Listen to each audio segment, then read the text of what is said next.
ce geste de toi viendra mon secours.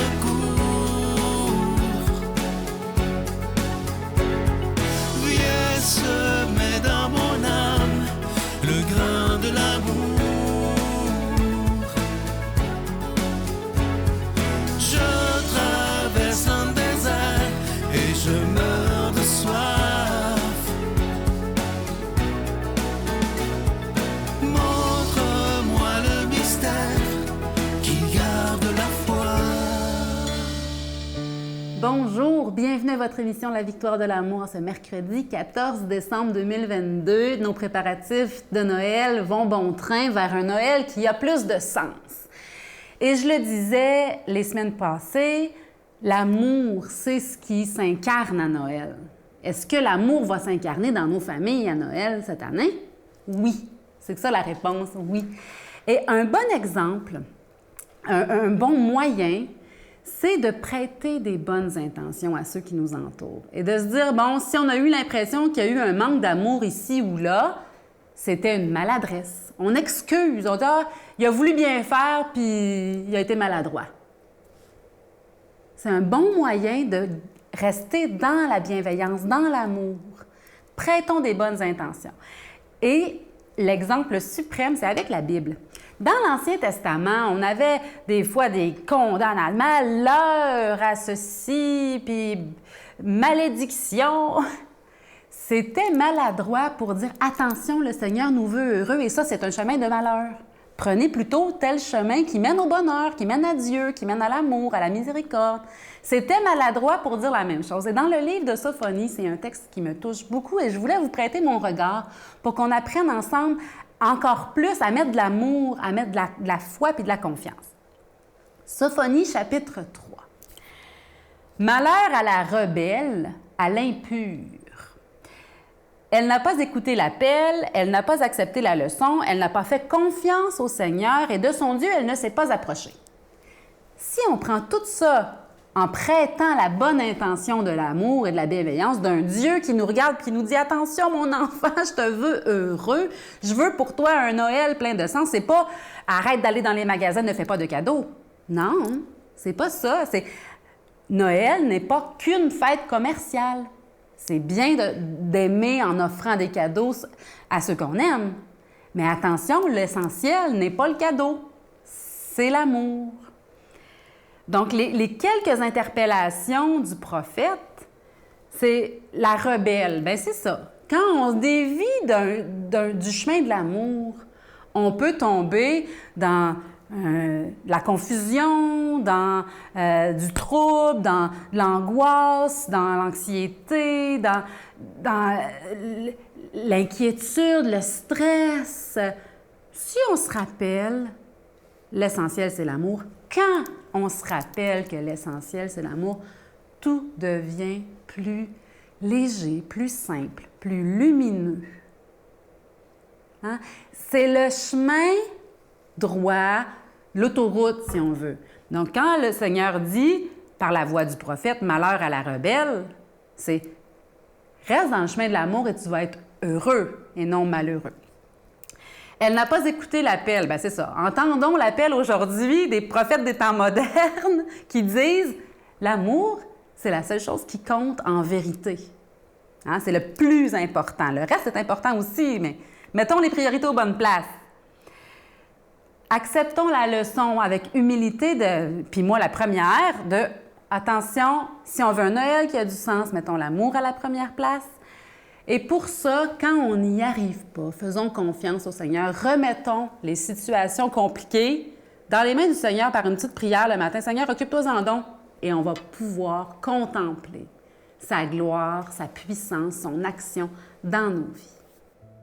Notre Père qui es aux cieux, que ton nom soit sanctifié, que ton règne vienne, que ta volonté soit faite sur la terre comme au ciel. Donne-nous aujourd'hui notre pain de ce jour. Pardonne-nous nos offenses, comme nous pardonnons aussi à ceux qui nous ont offensés. Et ne nous laisse pas entrer en tentation, mais délivre-nous du mal, car c'est à toi qu'appartiennent le règne, la puissance et la gloire pour les siècles des siècles. Amen. Je continuerai à croire, même si tout le monde perd espoir. Je continuerai à aimer, même si les autres parlent de haine.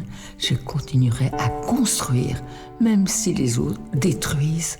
Je continuerai à parler de paix, même au milieu d'une guerre. Je dessinerai des sourires sur des visages en larmes et je tendrai les bras à ceux qui se sentent épuisés. Oui, je continuerai à croire. En cette période de Noël, je suis tellement content de vous parler de ce magnifique cadeau du mois. Je vous en parle depuis quelques semaines déjà. Il s'agit de l'étoile de Bethléem, une exclusivité de la Victoire de l'Amour. Vous le voyez à l'écran, c'est un beau bijou. L'étoile, elle est en cristal. Ça vient avec la chaîne qui est en acier inoxydable, donc elle ne ternira pas. Le bijou, il est déjà béni. Évidemment, il y a toujours l'Ange de Noël, collection 2022, qui est en épinglette, orné de zircon. Il est en cristal également. Et à la demande de tellement de personnes, la médaille miraculeuse est toujours disponible et elle aussi, elle vient avec la chaîne. Je vous rappelle que ces bijoux sont déjà bénis. C'est avec un don de 25 $, et si vous en voulez deux, avec un don de 40 $. Je vous donne l'adresse. La Victoire de l'Amour, case postale 120, succursale Boucherville à Boucherville, le J4B 5E6, je vous la redonne. La Victoire de l'Amour, case postale 120, succursale Boucherville à Boucherville, le J4B 5E6. Également par téléphone, par carte de crédit du lundi au vendredi de 8h30 à 16h30 dans le 514-523-4433. 523-4433 ou sans frais le 1-888-811-9291, 1-888-811-9291 et aussi sur notre site Internet. Vous savez que c'est une façon très sécuritaire, rapide et efficace de faire votre don, le www.lavictoiredelamour.org. Je vais prendre le temps de vous remercier de votre don spécial en cette période de Noël. On a besoin de vous. Vous savez que ça fera bientôt 28 ans que cette émission existe et ça, c'est grâce à chacun et chacune d'entre vous. Alors, merci encore une fois de votre offrande spéciale de Noël 2022.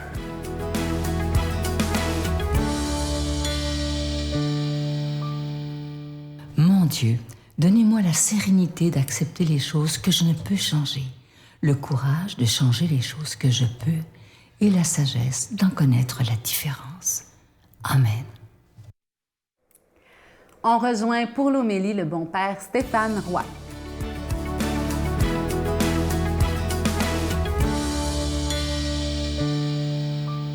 Bonjour à toi, bon mercredi. Évangile de Jésus-Christ selon saint Luc.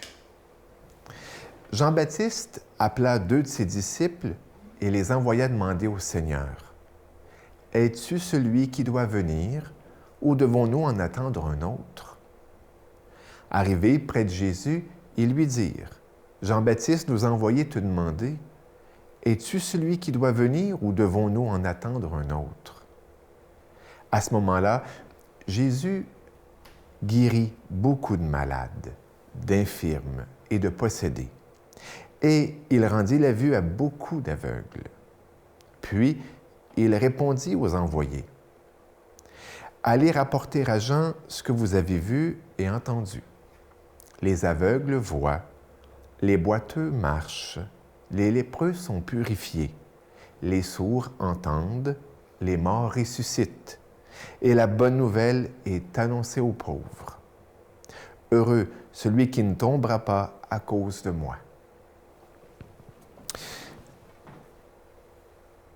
Nous sommes en marche, en cette 3e semaine d'Avent vers Noël. Et qui dit Noël, qui dit Jésus, dit salut. Le salut de Dieu. Une question de rédemption. Question d'être sauvé. Et la question est bien celle-là. La question que posent les 2 disciples, que pose Jean-Baptiste. Quand il demande « Es-tu celui qui doit venir ?» Eh bien, il s'agit de quelqu'un en particulier. Il s'agit du Messia, du Messie. De l'espérance du peuple messianique. Ils attendaient le Messie, le Sauveur. Et ce qui est beau, c'est que Jésus, avant de répondre, par des mots. Et parfois, on agit comme ça dans la vie d'ailleurs. Hein? En guise de réponse, on pose un geste. Eh bien, en guise de réponse, à savoir, c'est « Es-tu celui qui doit venir? » Il ne dit pas « Oui, je suis celui qui doit venir. » Non. Il pose des gestes concrets. Et ces gestes sont des gestes de compassion. Le pape François dirait des gestes de miséricorde, c'est-à-dire que Jésus prend soin de l'autre dans ce qu'il a de vulnérable, de fragile, de blessé. La lèpre, la maladie, l'aveuglement, la surdité, la possession, c'est-à-dire l'obsession, d'être tourmenté, de ne pas avoir la paix intérieure, mais d'être tiraillé. Jésus, comme réponse, donc, se penche sur la fragilité de l'autre. Et s'il y a quelque chose à dire après, c'est de dire. Vous me demandez où est le salut? Le salut est justement là. Lorsque toi et moi, on s'occupe de l'autre, et on s'occupe de l'autre dans sa vulnérabilité, dans sa fragilité. C'est ça la religion de Jésus. C'est ça le salut de Jésus, le salut évangélique. Il n'est pas dans les abracadabras, tu sais. Il est dans la miséricorde, dans la compassion.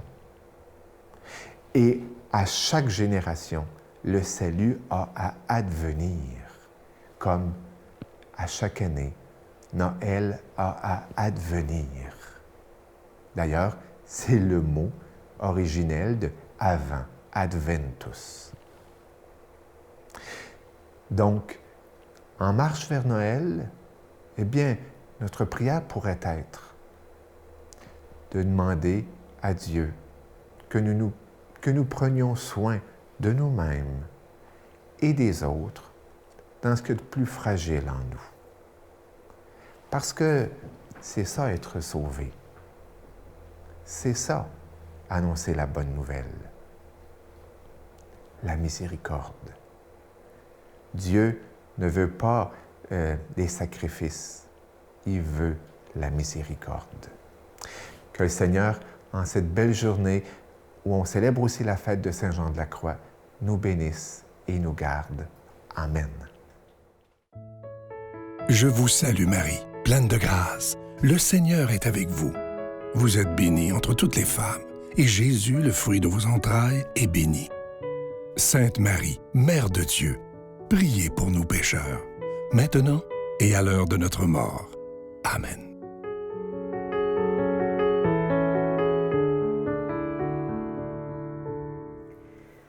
Au lendemain de Noël, quand nos fêtes, nos festivités vont être finies, on va se souvenir bien plus de l'amour que de la superficialité.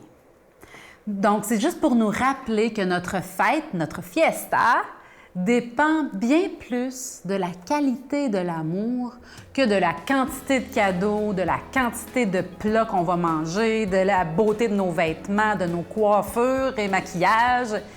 L'essentiel, c'est l'amour. La fête ne dépend pas seulement de nos préparatifs, mais de la préparation de notre cœur. Parce que j'ai la foi, je me dis, ça se peut pas que la vie m'ait amené, tu sais, tellement de défis. Puis là, j'arrive sur mon X.